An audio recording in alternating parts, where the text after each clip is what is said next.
Paz, Érica. Tudo bem? Tamires. Fala, Terezinha. Paz, Fabi. Amém. Aleluia. Eva, paz. Rita, Cleonice.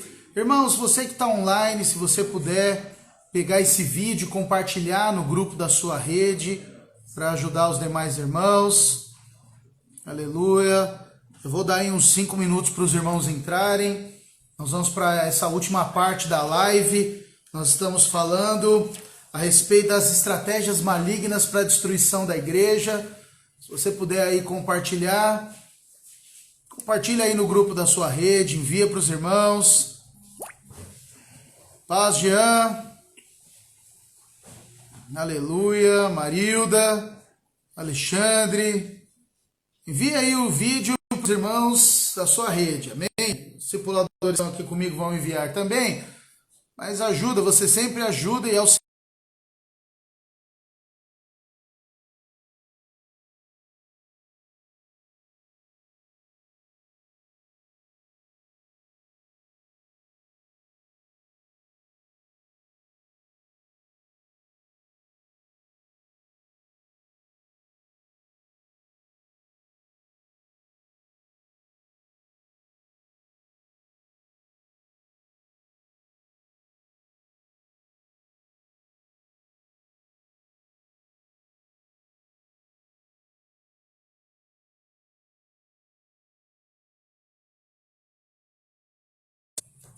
Vai para lá, vai, não faça cansaço também não, que é sujo.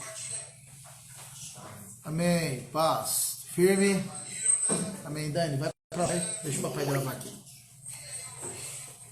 Amém, aleluia. Envia para todo mundo aí, irmãos. Vamos reunir o máximo de irmãos possível para a gente poder compartilhar a respeito dessa última estratégia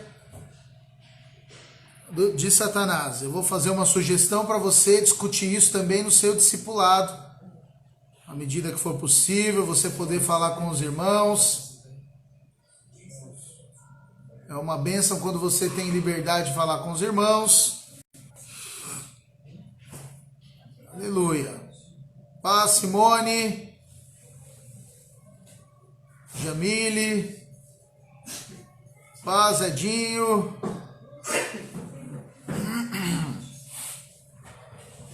Aleluia. Fala, Márcio, meu irmão. Envie o link aí no grupo da sua rede.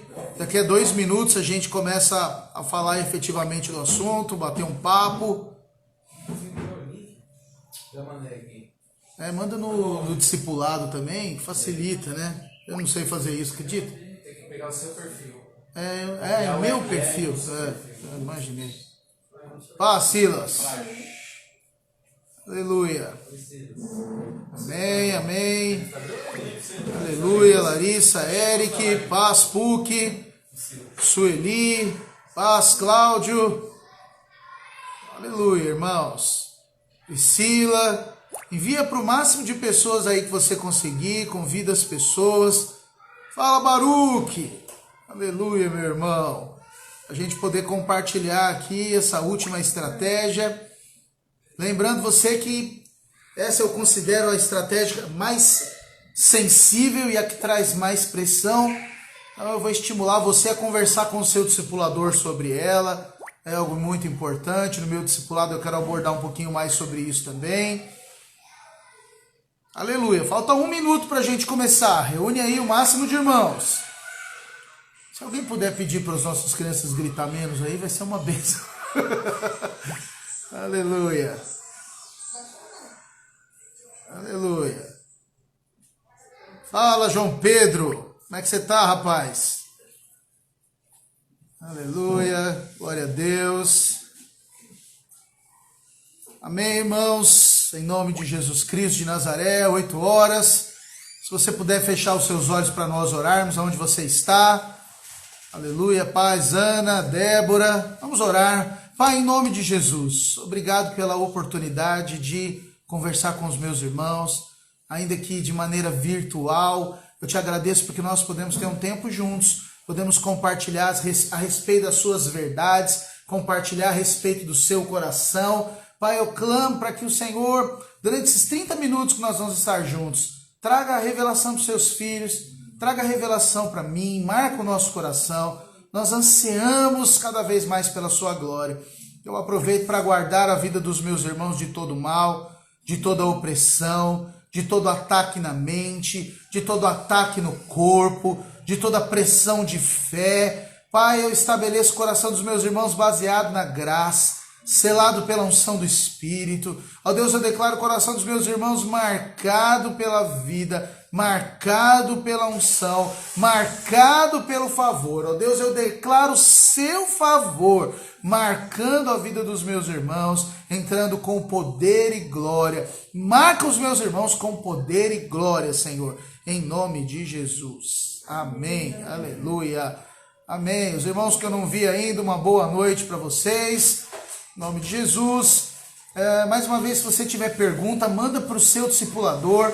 Os nossos discipuladores estão aqui. E aí isso vai me ajudar. Acredite em mim, eu não consigo ficar olhando essas perguntas aqui. É um desafio tremendo. Nós estamos compartilhando a respeito de estratégias malignas para desviar o nosso foco de Cristo. Basicamente, eu identifiquei 3 estratégias, eu separei 3 estratégias para a gente poder conversar. A primeira estratégia, nós falamos na primeira live, o diabo procura desviar os seus olhos do cabeça que é Cristo. O diabo procura tirar os seus olhos de Cristo, fazer você olhar para as circunstâncias e tirar os olhos de Jesus. Veja, a estratégia primordial do diabo é frustrar você, frustrar a sua vida. Então, você sabe que o centro da vida cristã é o próprio Cristo. Se você e eu desviarmos o olhar de Jesus, a nossa vida simplesmente vai travar, vai parar. O que difere você do mundo é a graça, a certeza de que você é amado, a certeza que a unção do Espírito marca você. A segunda estratégia que nós compartilhamos é que o diabo tenta tirar as funções dos membros do corpo. Ele tenta estagnar você, tenta fazer você parar, ele tenta brecar você. Quando ele breca você fica travado. Quantos irmãos eu conheço que são decepcionados com a igreja, decepcionados com as pessoas, decepcionados com as pessoas ao redor, decepcionados com as circunstâncias. Quantos irmãos eu conheço que têm vivido dessa forma? Eles simplesmente pararam de agir, pararam de funcionar. Isso traz muita frustração. Toda vez que a gente para de funcionar, isso gera em nós frustração. E a terceira estratégia do diabo, e eu considero que é onde ele mais ataca. Veja, por que eu digo isso? Porque desviar os olhos de Cristo, quando você é espiritual, você não faz. Você não desvia os olhos de Jesus. Quem desvia os olhos de Jesus, geralmente ele não desvia só os olhos de Jesus. Ele desvia tudo do caminho. Então a maioria dos irmãos, graças a Deus, porque andamos com irmãos espirituais, eles não desviam os olhos de Cristo. Outra coisa é que a esmagadora maioria, ela tem a vontade de funcionar. Eu já participei de igrejas que as pessoas não queriam funcionar. Mas aqui nós vemos a quantidade de líderes em treinamento, líderes que nós temos. Eu louvo a Deus. Você que está nessa live, quero dizer algo para você. Sem demagogia, você caminhar junto comigo, você vai perceber que eu queria ser mais demagogo, mas não sou. Eu louvo a Deus pelos irmãos que nós andamos juntos. Louvo a Deus, eu louvo a Deus pela minha equipe de discipulado. Louvo a Deus, amo andar com os meus irmãos. Eu louvo a Deus por cada líder de célula Kids, você, minha irmã do Kids, eu louvo a Deus pela sua vida. Eu louvo a Deus por cada discipulador. Eu louvo a Deus por cada líder de célula de adultos. Eu louvo a Deus pelos nossos líderes de célula de jovens. Louvado seja Deus. Homens e mulheres que decidiram entregar a sua vida para Jesus. A esmaga.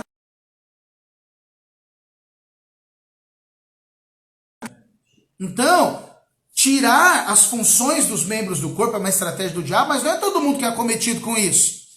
E quando isso acontece com alguém, o problema ele não se torna tão enfático, é um problema muito localizado, é um problema muito pessoal. Mas essa terceira estratégia, ela é um problema grave.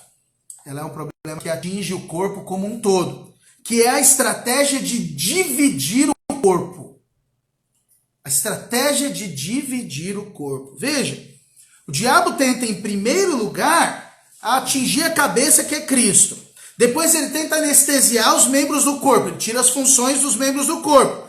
E por último, ele lança o ataque, que é o tal do golpe de misericórdia. Porque quando o corpo se divide, ele corta o corpo em pedaços. Dividir o corpo é tirar a vida do corpo. Quero dizer para você que faz parte de uma equipe. Todos. Você que faz parte de uma célula. Por menor que você possa se sentir. Você que faz parte de uma célula. Por talvez a menor função que você tenha. Se o diabo conseguir dividir o seu coração, a célula toda perde.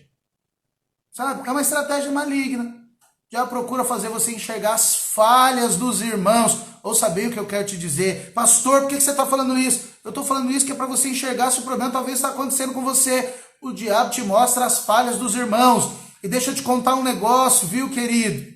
Que eu amo muito você, quero te dizer com muito encargo. As pessoas vão falhar com você. Oh, quase não acontece, né? As pessoas vão te decepcionar. Vão pisar na bola. Vão fazer coisas que você não espera. Vão falar coisas para você que você não espera. Vão marcar com você, vão furar. Sabia que acontece isso? Marca com você e fura. Não vem, não faz, não dá satisfação. Talvez você lidera a célula. Deixa eu te dizer, querido. As pessoas vão te abandonar uma hora ou outra, vão cansar. Acontece, graças a Deus, porque não é com todo mundo. Mas ouça, a estratégia do diabo é isolar o corpo. É isolar você do corpo. Porque quando você está no corpo, tem um trocadilho, né? Alguns políticos resolveram se apropriar dele. Juntos somos mais fortes. Virou até meio piada, né? Mas deixa eu dizer, é realidade. Realidade espiritual. Em unidade nós somos mais fortes. Quando você está... o casamento eu acho que é perfeito para isso. Então, quando a gente não está muito bem em casa, por exemplo, fisicamente, se eu tenho alguma dor, ou a minha esposa tem alguma dor, a primeira coisa que nós fazemos é dar força e orar um pelo outro. Mas imagina como seria se estivesse sozinho. Como é que seria a frustração de caminhar sozinho no meio de uma pressão, no meio de um deserto? Eu estava assistindo um programa com meu filho, e as pessoas estavam, não vou falar o canal, eles não fazem merchandise, então eu não pago merchandise, não vou falar também. Mas veja, os caras lá estavam testando uma escala de dor que um maluco criou, um doido criou uma escala de dor. O cara foi submetido a picada de cobra, de escorpião, de aranha, e peçonha, e veneno, 2 malucos. E teve um lá que tomou uma picada de um ouriço do mar. E o negócio entrou na pele dele, a câmera, é uma coisa impressionante, entrou na pele dele. E ele falou, nunca senti uma dor como essa na vida. E aí ele virou pro outro, enquanto ele estava meio pálido, o médico estava atendendo ele falou assim, você sabe o que vai me dar mais consolo? Aí o amigo dele falou, não, é que ele vai picar você também. Perceba isso. Você tem consolo até em andar junto. Quando eu olhei isso, talvez as pessoas olhem como algo negativo, mas quer dizer para você, há consolo quando você está com seu irmão, quando você divide o fardo com ele. Mas sozinho, o peso se torna insuportável. Mas a estratégia do diabo é dividir você, é afastar você, é arrancar você da visão e do foco. Quer dizer para você, as pressões vão vir, as frustrações vão aparecer, as inseguranças vão vir, você vai ver coisas que você não concorda. Gálatas capítulo 6, verso 1. Se você tiver uma Bíblia aí, eu quero que você leia esse texto. Eu particularmente gosto muito desse texto. Eu vou abrir aqui na minha Bíblia. Se você tiver uma aí, abre também. Aleluia. Gálatas capítulo 6, verso 1. Olha, você vai ver que coisa interessante como a Bíblia nos desafia até mesmo a corrigir e motivar os nossos irmãos. A minha Bíblia está um pouquinho lenta aqui. Gálatas capítulo 6, verso 1, a Bíblia diz assim, olha só. Irmãos, se alguém for surpreendido em alguma falta, vós que sois espirituais, corrigi com espírito de brandura e guarda-te para que não seja também tentado. Verso 2, levai as cargas uns dos outros e assim cumprireis a lei de Cristo. Sabemos que a lei foi cumprida na cruz, sabemos que a lei tem um aspecto dos 10 mandamentos e as 613 ordenanças, nós sabemos tudo isso. Mas veja que a palavra de Deus está dizendo para você, se é espiritual, corrige com brandura. Primeiro ponto, não é para deixar de corrigir, a falta, o erro, a desmotivação, a pressão, mas é para usar de brandura. Espírito de brandura. A Bíblia diz, primeiro, brandura. Segundo, presta atenção, que aquilo que você corrige vai ser tentado. Quer dizer que você vai sofrer a mesma pressão uma hora ou outra. E o verso 2 diz, divide a carga com o irmão. Caminha junto, não deixa sozinho não. Quero dizer para você que a estratégia do diabo nesses dias é enfiar você dentro da sua casa. Eu tenho ficado muito impressionado porque, tudo bem, as organizações têm falado sobre isso, mas as pessoas aceitam e, no fundo, o pastor Luiz tem dito e é verdade. O objetivo disso é minar a igreja. Mas eu quero declarar junto com você, as portas do inferno não prevalecerão contra a igreja do Senhor. E nós temos saído dessa pandemia unidos e mais fortes, visando um propósito, visualizando um propósito. Quero dizer para você, o que move sua vida é um propósito. Propósito tem que mover sua vida.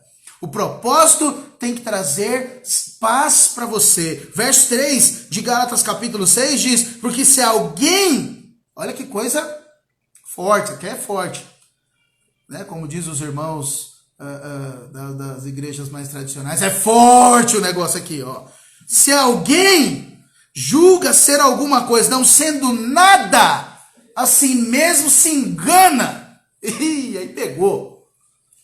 Pegou, porque se basear na verdade da palavra, nós não somos nada e tudo é Cristo. Então quando você pensa que você é alguma coisa e você realmente não é, você está se enganando. Porque o foco desse propósito, o que é? Caminha com seu irmão, anda junto com o seu irmão, divide o fardo com ele. Tá mal? Tô aqui para segurar você. Tá mal? Tô aqui para estimular seu coração. Vão à segunda milha. Nós vamos ter irmãos que são mais sensíveis. Hoje eu estava com amigos e um dos meus amigos lá, ele é sensível. Ele chora nas pressões e ele fica melindrado, apesar dele não admitir, mas ele fica. Então ele é sensível. Outros são mais práticos. Ah, que melindre, levanta essa cabeça e avança. Outros têm mais fé. Não, comigo não vai acontecer nada. Outros têm menos. Agora, você que é espiritual, você tem que corrigir o irmão com amor, brandura, encargo, coração. Suporta o fardo com o seu irmão. Suporta o fardo com o seu irmão. Esses dias eu conversava com uma irmã muito preciosa, muito querida. Ela tem filhos. Eu estou desenvolvendo curso de criação de filhos. Logo mais, você vai receber o link para se inscrever. Eu creio que vai ser poderoso na sua vida. Você tem que acreditar, esse negócio dá um trabalhão. Quero muito que você participe. E ela dizia assim para mim, olha pastor, eu acho que eu falhei. Falhei como mãe. Eu ouvindo isso, falei, Espírito Santo, que pressão. Deus, guarda o coração da minha irmã. Uma pessoa muito querida, e Senhor, guarda o coração dela. Mas eu quero dizer para você, pode ser que você tenha um sentimento de ter falhado. Esquece as coisas que ficaram para trás e prossegue agora, irmão, avança. Esquece do que passou. Segura fardo agora. Errou? Errou. Tá bom, conserta a partir de agora. A graça te basta. Você foi escolhido pela graça. E o local que você tem para funcionar é na cela. A cela é o instrumento de Deus para restaurar a visão, a unidade do corpo da igreja. Sabe de que forma Deus faz isso? As celas, elas não são instrumento e nem tem um nome na frente da casa como os templos religiosos. A cela é o lugar onde você tem liberdade para funcionar, onde você tem liberdade para ajustar, onde o corpo se torna um. Você, quando caminha com a sua célula, você recebe vida. Eu quero estimular você nessa quarentena. Reúne com os irmãos. Eu vou abrir meu coração para você. Eu, de maneira nenhuma, em nome de Jesus, que diante de Deus, quero dizer isso para você. Eu não estou aqui querendo te acusar. Em nome de Jesus. Não quero mesmo. Não tenho vontade nenhuma de te acusar. Não tenho. Eu me pego, às vezes, nos meus pensamentos, nas minhas divagações e viajando. E eu fico pensando, como é que os irmãos conseguem não participar da célula? Ainda mais agora, nesses tempos que a célula é dentro de casa, o cara não tem trabalho nem para sair. O que ele pode faltar na célula se a célula é dentro de casa? Tudo bem, pode ter problema com a internet, pode ter caído. Nós não estamos aqui para julgar ninguém, de maneira nenhuma. Mas quer dizer para você, participa da célula, é na célula que você vai ganhar vida, é na célula que você vai ter corpo, a célula que vai segurar o fardo com você, a célula que vai dividir a luta, a célula que vai encher o coração de fé. Você tem o privilégio de fazer parte de uma equipe de discipulado. Amém. Quantas pessoas eu conheço vivendo trancadas dentro de casa, depressivas, chateadas, porque não tem amigos. Essa semana eu conversava com alguém, uma pessoa, e ela tomou diversas decisões, talvez estranhas do ponto de vista natural, contestáveis, e no fim eu cheguei à conclusão, ela está precisando de alguém para conversar, está tentando se enturmar, está tentando andar junto. Mas que coisa mais triste, triste ainda porque é no nosso meio, isso não pode acontecer. Você tem que fazer parte do corpo, fazer parte do corpo é o que protege você, fazer parte do corpo é o que te dá vida. As células existem para avançar, existem para gerar discípulos, mas as células existem para você funcionar e fazer parte do corpo. Deus te pôs lá para isso. Veja, outra coisa, na célula, o preconceito e as divisões são abolidas, pois cristãos de várias denominações que residem em um bairro se sentem livres para participar. Você reparou que às vezes tem gente de outra igreja que vai na sua célula que não tem liberdade na própria igreja? Você faz parte desse corpo. Meu irmão, há poder nisso. Você sabe que eu fico viajando? Quantas igrejas será que nós temos aqui em Jundiaí? Eu nunca parei para contar isso. Mas nós temos de tudo. Nós temos igreja do Manto Sagrado, Videira, Assembleia de Deus, quadrangular renovada, Figueira, Cristo não sei do que, e tem de tudo. Não sei quantos cristãos tem em Jundiaí, sei lá, milhares. Como é que será que funcionaria uma igreja só com esses milhares? Uau! Pastor, tá parecendo o governo mundial. Mas para isso é bom, filho, porque a igreja unida ela produz um foco. É tão bom que, veja, lá em Gênesis, Deus olhou e falou, o povo é um, precisa descer lá, porque senão o negócio vai despirocar tudo. Mas os crentes não se unem. Os crentes se dividem nas suas placas. Dentro da igreja em célula, muitas vezes os crentes se dividem nas suas redes. Quando é na rede, eu ainda fico contente. É pior quando ele se divide na sua célula. Aí o negócio fica pior. Porque a célula se tornou o mundo dele. Você faz parte de algo maior. Você sabe que quando eu era mais jovem, quantos minutos eu tenho ainda? Meu Deus do céu, como passa rápido. Quando eu era mais jovem, eu fazia parte da igreja videira lá na Armênia. E lá, não sei se a minha esposa se lembra disso, nós tínhamos várias redes. E eu vou falar os nomes aqui, porque dificilmente alguém que está aqui nessa rede é dessa época. E eu fazia parte da GU, Jovens Geração da Última Hora, né? Nosso logo era um relógio, e apontar um negócio todo profético, espetacular. E tinham lá outros irmãos, que era a Rede Nazireus. E a Rede Nazireus eram os caras, eles diziam que eles eram os escolhidos. Tem um novo povo dizendo que é escolhido aí. Eu fico muito preocupado quando aparece gente dizendo que é o escolhido, que é o remanescente. Fico pensando para quê? Enfim, né? Não vou abrir minhas indignações agora, que não é o momento. Mas veja, eles eram os escolhidos. E uma vez a gente foi jogar bola um contra o outro. Mesma igreja. Você acredita que é a mesma igreja? E deu rixa, deu briga, deu murro no outro. E um olhava e falava, eu sou dos jovens, aqui é GU. E o outro falava, eu sou Nazireu. E o cara, que se dane você. E dividiu o corpo, meu Deus do céu. O negócio que era para ser bênção virou uma maldição. E o pior é que se ficasse restrito ali no jogo, tava bom. O jogo foi no sábado. Bombeiro da Vila Maria. Nunca esqueci disso aí. Se o Geraldo estiver vendo, ele vai lembrar disso aí. Chegou no domingo. Como é que faz dentro do culto? Virou uma guerra. Os jovens se isolaram na direita, os outros na esquerda. E os irmãos, eles não assistiram o culto, eles fulminavam ao outro. O negócio que era para unir, gerou divisão, raiva. E aí os irmãos criaram uma rixa. Rixa, não converso com você porque você é da rede do fulano. E você é dos jovens. E virou um banzé.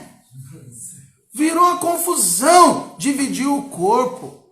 Obviamente que o nosso intuito como liderança não era esse, irmãos. Mas a igreja se tornou algo sectário. O que é o sectarismo? São as divisões, as dissensões e o lado para onde você está apontando. Só tem algo que vai... Perceba, o diabo, a palavra de Deus diz que as portas do inferno não prevalecerão contra a igreja. O diabo não pode contra você porque a graça te alcançou. O diabo não tem poder de tocar em você. Se você olhar o livro de Jó, você vai perceber que para o diabo tocar em Jó, ele teve que pedir permissão para Deus. Você consegue conceber um negócio desse? E Deus ainda deu permissão para ele, porque senão ele não podia. Só para você entender como o negócio é enorme. E ele não pode tocar em você, porque a graça te basta. O que é que ele faz? Ele divide seu coração. Ele faz você enxergar as falhas. Ele faz você falar mal. Ele faz você ficar contrariado. Ele faz você ficar chateado. Logou todo mundo no Zoom, no grupo da célula, largaram eu para trás. Bem eu. Você quer outra? Passou, agora não estamos tendo esse problema porque não estamos reunidos. Passou por mim no prédio da igreja, não me cumprimentou. Está com algum problema comigo. Irmão, quando não cumprimenta você, por que você não cumprimenta o outro? Você não vai você atrás? O irmão sumiu. Eu fico espantado com irmãos. Eu estou abrindo muito meu coração, ó Deus. Eu fico espantado com irmãos que me perguntam, pastor fulano sumiu. Sabe dele? Eu nunca falo, mas estou à vontade de falar, por que você não liga para ele? Não pergunta para ele. Fazendo parte do mesmo corpo. Acredita, a maioria das vezes eu sei, mas não conto. Fazendo parte do mesmo corpo, fazendo parte da mesma igreja. Não pode haver divisões, dissensões, crises. Não pode haver no nosso meio. Não anda sozinho. Você não está aqui para andar sozinho. Você está aqui para andar no corpo. No corpo a vida, no corpo a unção, no corpo a cura, no corpo a poder. No corpo, a glória de Deus se move, a glória de Deus se manifesta. Você sabe, eu gosto muito de história da igreja, mas não é história no geral, eu perco tempo vendo vídeo de história, só eu para fazer um negócio desse, eu sei, mas eu perco tempo vendo essas coisas, e lendo, e fuço, e quero saber. E no século, se não me engano, 18 ou 19, não me recordo agora, depois se tiver algum catedrático aí, você me ajuda.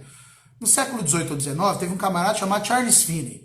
Charles Finney foi um grande avivalista. Eu recomendo você a conseguir as memórias de Charles Finney e ler. É um livro, é grande, mas é espetacular. Eu diria que o único defeito desse livro é que foi ele que escreveu. Então, quando alguém escreve a própria memória, ela pode conter alguns pontos duvidosos. Mas fora isso, é um livro realmente que ele para mim, foi marcante, me trouxe uma paixão, é espetacular e eu recomendo você. E onde esse camarada passava, glória de Deus movia, unção acontecia, gente convertia, milagre acontecia, e avivamento. Tipo, você tem uma ideia, nos cultos que ele fazia, ele separava as duas primeiras fileiras do prédio, falava assim, ó, essas duas primeiras fileiras de cadeira, não é duas cadeiras não, duas primeiras fileiras.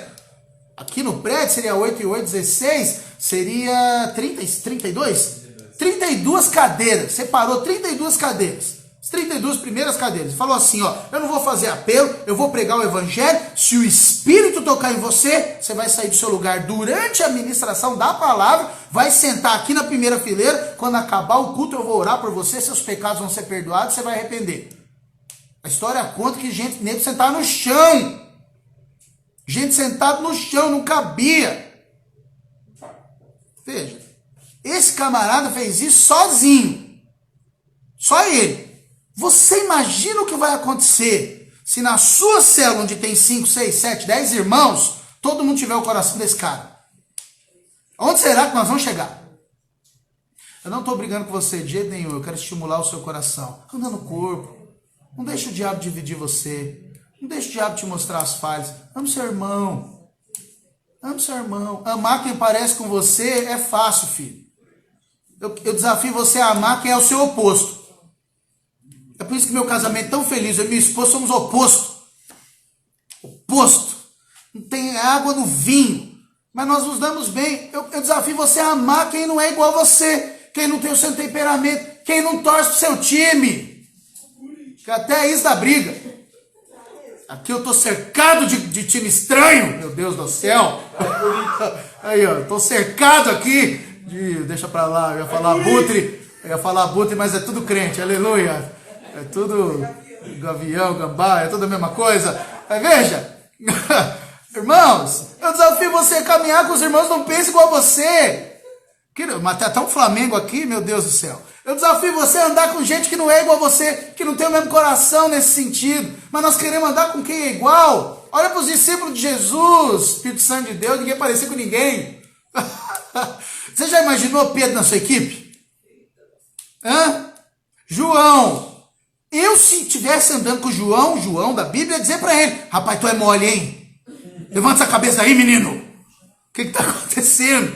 Veja, irmãos, a graça do evangelho é você caminhar com o irmão, amar o irmão e absorver dele. Eu fico imaginando Pedro passando a intrepidez dele para João. E João compartilhando a sua doçura com Pedro. Quando meu filho nasceu, eu coloquei o nome dele de João Pedro por causa disso. Eu dizia, profetizava sobre ele, dizia, você vai ter a doçura de João, mas a intrepidez de Pedro. Ele ainda é muito novo para perceber isso, mas vai ter, em nome de Jesus. Então veja, eu desafio você a andar com o irmão, a caminhar com o irmão, a andar a segunda milha, aquilo que nós dizemos, comer 1 quilo de sal. Pastor, estou muito chateado. Chateado? Eu estou na videira Jundiaí há 2 anos e meio, você está chateado como? 2 anos e meio não dá para conhecer nada. 2 anos e meio não dá nem para ter decepção ainda. Irmãos, eu quero estimular você em nome de Jesus, brincadeiras à parte. Deus tem algo para realizar e começa com a unidade. Começa com o corpo. Começa com a força da igreja. Começa com a força da igreja. Começa com todo mundo apontando. Sabe, eu evito ficar falando de política. Meu tempo está acabando, nós vamos orar? Eu posso até estender uns minutinhos, mas não muito, porque eu tenho discipulado aqui. Mas veja, questionaram o nosso governador do estado de São Paulo sobre manifestações feitas contra ele. Olha como a unidade é algo poderoso. Olha só. Questionaram ele. Governador, o que o senhor acha das manifestações que são feitas contra o senhor? Eu fiquei muito tocado com a resposta dele. Sabe o que ele falou? Não me importa nem um pouco. A população que está protestando contra mim na rua é pequena. Não tem expressão. Em outras palavras, sabe o que ele falou? Não tem unidade. Se tivesse mais gente na rua, eu ia me preocupar. E quando cresceu um pouquinho, ele começou a falar de abrir, dia 11 ainda, mas começou a falar. Mas sabe por quê? Porque quando é pouco não dá expressão. Quando é pouco não faz diferença. Quando é pequeno não marca. Você pode ser pequeno e ter uma atitude grande. E ter uma atitude de alguém, sabe, às vezes eu olho a nossa igreja, 250 membros, é uma igreja pequena. Mas eu sempre visualizo esse salão com 4 cultos, com 1000 pessoas, com uma igreja grande, com uma igreja prevalecente. Escuta o que eu estou dizendo para você. Nessa eleição talvez isso não aconteça. Mas vai chegar o dia em que os políticos vão vir aqui pedir para a gente orar por eles. Amém. Porque é uma igreja de expressão. A unidade no corpo faz a coisa avançar. Não estou falando de política, é só um exemplo para você, pode ser qualquer outra coisa. A unidade no corpo faz a igreja avançar. A unidade na sua célula faz a igreja avançar. E acima de tudo, a unidade faz você avançar. Quer avançar? Une com o irmão. Une com o Espírito Santo. Sozinho, a depressão pode pegar. Eu nunca vi deprimido com 2 pessoas. 2 pessoas, não sei que os 2 estão deprimidos, né? Mas eu nunca vi deprimido ficar parado, isolado. Ele se isola e fica sozinho. Mas quando você junta com o corpo traz vida para você.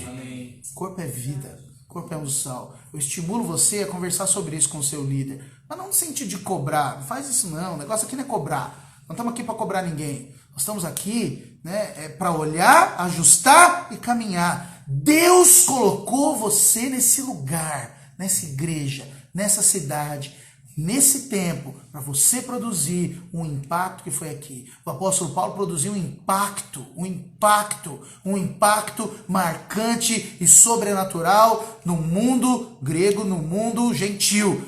E era um só. Tinha Timóteo, tinha lá João Marcos, Barnabé estava com ele também um período. Ok, tinha todos eles lá. Mas veja, era o apóstolo Paulo. Imagina o que vai ser você e seu irmão. Deus usando você, levando você a avançar. Imagina o que vai ser você e sua esposa. Você está lá na sua casa, está tendo crise com a sua esposa. Tem crise com a sua esposa não, filho. Junta com ela. Tem unidade. Em nome de Jesus. Tem unidade no seu coração. Tem unidade no seu casamento. Tenha liberdade com a sua casa. Ame sua esposa. Mas você quer amar deixa pra lá, não vou entrar com acusação, que hoje eu não quero acusar em nome de Jesus. No meu foco não é esse. Pelo contrário, eu quero estimular, animar o seu coração. Alinhe a sua casa, viva em paz. Decida viver em paz. Me perguntaram recentemente, pastor, está na sua casa, está brigando com a sua esposa? Nem uma vez, eu tiro o sarro dela, ela tira meu e a gente caminha junto em paz. E aí a gente tem um desentendimento que dura 3 minutos. Tá 3 minutos nós estamos conversando de novo. E estamos em paz, vivendo a beleza. Vive em paz. Escolha viver em paz. Realmente não é sempre que você vai estar bem. Tem dia ou outro que você vai acordar mal. Decida viver em paz. A graça me basta. E por fim, não sei se eu vou lembrar o versículo porque me ocorreu agora. Eu vou encerrar para a gente orar, porque eu tenho percebido ainda poucos irmãos, mas alguns irmãos ainda com medo. Com medo. Ó Deus, será que eu lembro aqui? Jó 14:5, você vê que é isso aqui. Aqui, Jó 14:5, lembrei, memória, aleluia, sem cola, louvado seja Deus. É bom quando as coisas vêm de improviso, deixa eu destacar aqui, senão eu não consigo nem achar. Então veja, nós falamos de reunir o corpo, alguns irmãos só faltam morrer. Mas como vai reunir o corpo? O que é que vai ser? E o vírus, e a pandemia, e o inferno vai levantar, e se a gente desobedecer? Irmão, vive em paz. Quero te falar um negócio, você não vai morrer de vírus, de corona, mas a desunião, deslealdade vai acabar com você. Mas sabe o que a Bíblia fala para você sobre morte, sobre vírus, sobre essa coisa arada toda aí?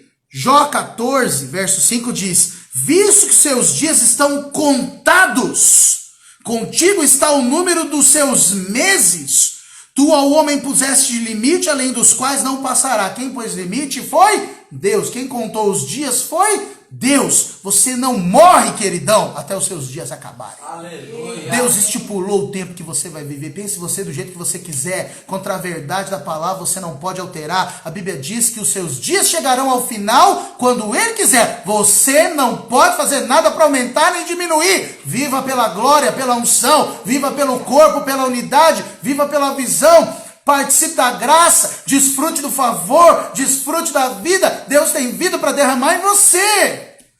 Oh, não permita que alguém diga para você onde você tem que andar no corpo ou não. Viva pela paz. Eu vou ler para você mais uma vez. Jó 14, verso 5. Visto que seus dias estão contados, contigo está o número dos seus meses. Deus contou os seus dias, Deus estabeleceu os seus meses. Ninguém vai poder mudar isso. Amém. Ninguém. Viva em paz. Caminhe em paz. E que a graça... Quero derramar vida em você. A partir da semana que vem, o pastor Aloysio vai fazer as lives falando de Apocalipse. Eu estimulo você a assistir, né? O curso de criação de filhos que seria online. Nós vamos fazer um ajuste. Ele não vai ser mais online. A obra de Cristo avance, para que a glória de Deus possua, ó Senhor, a sua misericórdia e sua unção. Ó Pai, eu oro por cada equipe de discipulado. Eu oro pelos meus irmãos aqui nesse lugar. Ó Deus, eu oro por cada líder. Senhor, obrigado. Me sinto privilegiado de andar com os irmãos. E eu abençoo cada um. Pai, eu libero sobre cada um a vida, a fé, a unção, o mover, seu cuidado. Libera sobre a vida dos meus irmãos o seu cuidado. Em nome de Jesus. Amém e amém. Aleluia. Amém, meus irmãos. Saudade de vocês. Espero que muito em breve a gente possa se reunir.